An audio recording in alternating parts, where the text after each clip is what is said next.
Hello friend, today we are going to discuss the most important chapter of the Bharatiya Nagrik Suraksha Samhita, Victim Compensation Scheme.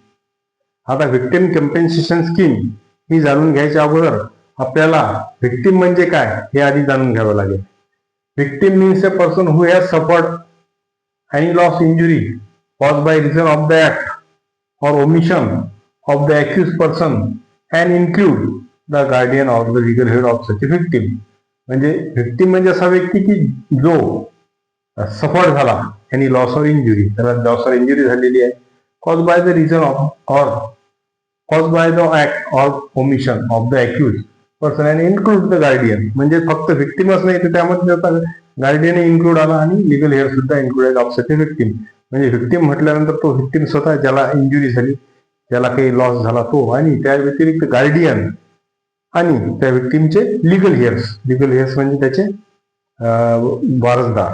समजा victim हा expire झाला तर त्यानंतर त्याचे legal hairs किंवा त्याचा जो काही गार्डियन असला, एखादा मायनर असला व्हिक्टिम तर त्याचा गार्डियन. तर अशा वेळेस अशा प्रकारे व्हिक्टिमच्या डेफिनेशन मध्ये व्हिक्टिम आणि गार्डियन्स आणि लिगल हेअर्स ह्या व्यक्ती सुद्धा त्यामध्ये येतील, हे आपण लक्षात ठेवलं पाहिजे.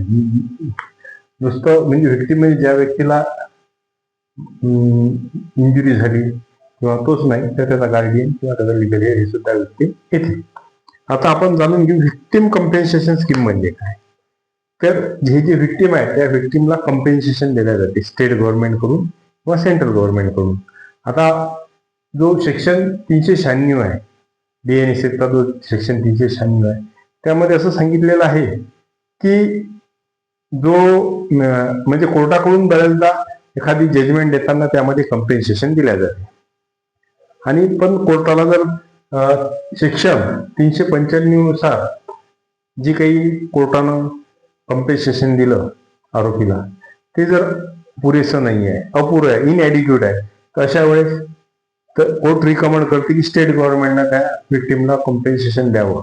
म्हणजे आरोपीकडून कमी कम्पेन्सेशन दिलं गेलं किंवा एखाद्या वेळेस आरोपी हा ॲक्विटल होते किंवा तो डिस्चार्ज होते किंवा आरोपी एखाद्या वेळेस दिसून येत नाही पण व्हिक्टिम हा दिसून येतो. समजा एखाद्या माणसाला इजा झाली एखाद्या व्यक्तीकडून आणि तो व्यक्ती जर फाउंड झाला नाही, आरोपी जर फाउंड झाला नाही पण व्हिक्टिम फाउंड झाला, ज्याला इजा झाली तो फाउंड झाला, त्यावेळेस त्याला कम्पेन्सेशन दिले जाते.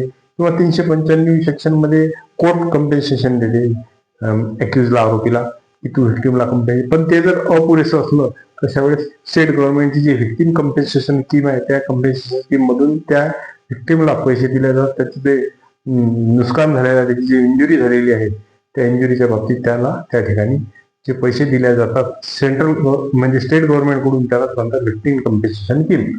ती जी स्कीम आहे ती state government in coordination with the central government, central government सोबत कोऑर्डिनेशन करून ती स्कीम हे व्हिक्टिम चालवत असतात. हे आपण ही स्टेट गव्हर्नमेंट ही स्कीम व्हिक्टिमसाठी चालवत असते. त्यानंतर स्टेट और डिस्ट्रिक्ट लिगल सर्व्हिस अथॉरिटी हे ठरवते की कम्पेन्सेशन किती द्यावं आणि ते स्टेट कडून ते जे कम्पेन्सेशन आहे ते त्यामध्ये दिल्या जाते. तर ही जी आहे व्हिक्टिम कम्पेन्सेशन स्कीम जी आहे ती पहिली CRPCच्या 357 मध्ये दिलेली होती आणि आता ते 396 मध्ये व्हिक्टिम कम्पेन्सेशन स्कीम दिलेली आहे. ऑन म्हणजे कोर्टाने ज्यावेळेस रिकमेंडेशन केलं on receipt of such recommendation or the application of the subsection 1, the state or the district legal service authority shall due inquiry award adequate compensation by complying the inquiry within 2 months. त्यानंतर district service एखाद्या व्हिक्टिमनं त्या district legal service अथॉरिटीकडे किंवा state गव्हर्नमेंटकडे ज्यावेळेस application दिलं तर ते जे state government किंवा डिस्ट्रिक्ट लिगल सर्व्हिस अथॉरिटी आहे ती इन्क्वायरी करीन आणि 2 महिन्यात इन्क्वायरी केल्यानंतर ॲडिक्वेट कम्पेन्सेशन ते दिल्या जाईल. त्यानंतर state of the district legal service authority, as the case may be, to alleviate the suffering of the victim, may order the immediate first aid facility or medical benefit made available free of cost on the certificate of the police officer not below the rank of the police officer of the police stations. म्हणजे first aid facility किंवा त्या व्हिक्टिमला medical benefit जे आहे ते सुद्धा या victim compensation scheme मधून दिल्या जाते.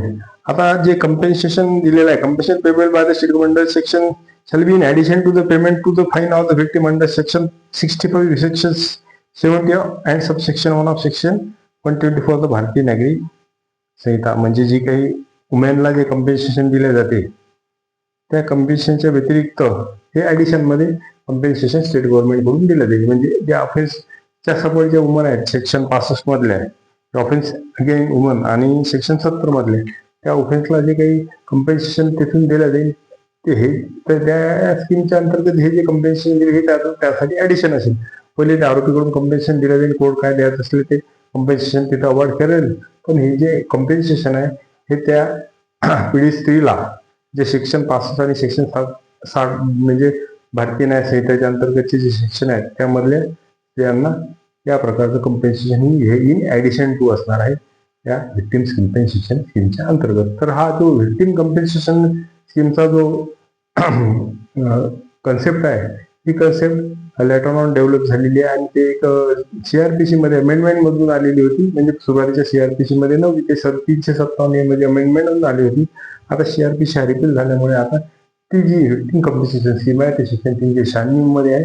आणि ज्यावेळेस 395 मधलं दिलेलं जे कम्पेन्सेशन आहे ते जर अपुरेसं असलं तर यावेळेस कोर्ट रिकमेंड करेल स्टेट किंवा डिस्ट्रिक्ट लिगल सर्व्हिस अथॉरिटीकडे की व्हिक्टिमला आणखी कम्पेन्सेशन द्यावं आणि कशा प्रकारचं कम्पेन्सेशन स्टेट किंवा लिगल सर्व्हिस अथॉरिटी सगळं माहिती गोळा करून त्या व्हिक्टिमला त्या ठिकाणी त्याचं कम्पेन्सेशन दिलं जाईल, त्याला सरकारकडून पैसे मिळतील असं सोप्या भाषेत जर म्हणायचं म्हटलं.